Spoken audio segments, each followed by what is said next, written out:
Peru and Bolivia were part of the Viceroyalty of Peru, which was divided in Upper and Lower Peru. The Viceroyalty was characterized by the exploitation of precious metals, particularly from the Potosí Mountain on Upper Peru, or today's Bolivia. Both countries' independences began with uprisings from indigenous communities against the Spanish government, being the most noticeable the one led by Tupac Amaru II.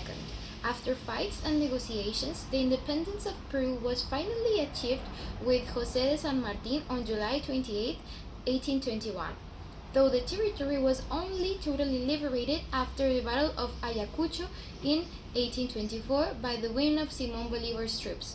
Bolivia's independence was proclaimed on August 6, 1825, after the army of Simón Bolívar won the Battle of Junín.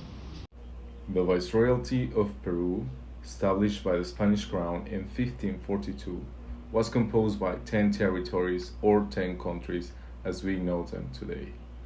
Those countries were Panama, Colombia, Ecuador, Peru, Bolivia, Paraguay, Uruguay, Chile, Argentina, and some areas from Brazil. The Viceroyalty of Peru was composed by 6 million square kilometers, which means that it was 3 times the size of our country, Mexico. As you can see here in the map, Peru shares borders with 5 countries: Ecuador to the north, Colombia to the northwest, Brazil to the east, Bolivia to the southeast, and Chile to the south.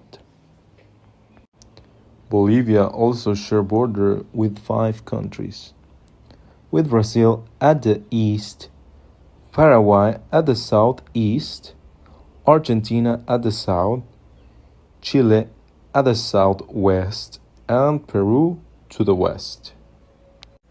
When these countries create their first institutions, they were based on the same structure.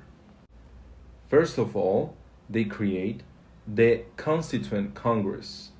The second one was the Presidency of Republic. The third one was the Ministry of War. The fourth, the Supreme Court. And the last one, but not less important, the National Bank, to establish financial stability in the country. Well, the nationalists and citizenship. The nationalists of the Confederation of Peru and Bolivia were called the Peruvian Bolivian Unionism. It was the social, political, and cultural current.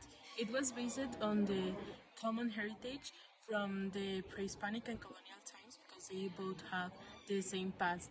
And this was made by the objective to create an unified country capable of addressing the common challenges of the other countries.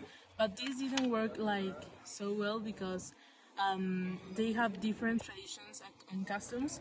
So this didn't work like so well because they were like having different wars between the citizenship that made that they didn't have this like common identify with the society.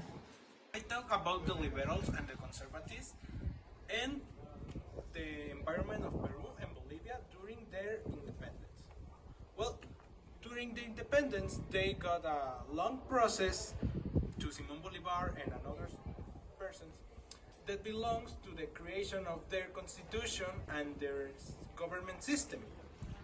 The liberals wants to open the doors to the new commerce and the new countries that be taking form in North America, and the conservatoriums wants to close the doors, conserve their culture, the power, the church influence, and the liberalism no. They want to the church out of their system of government and out of their constitution.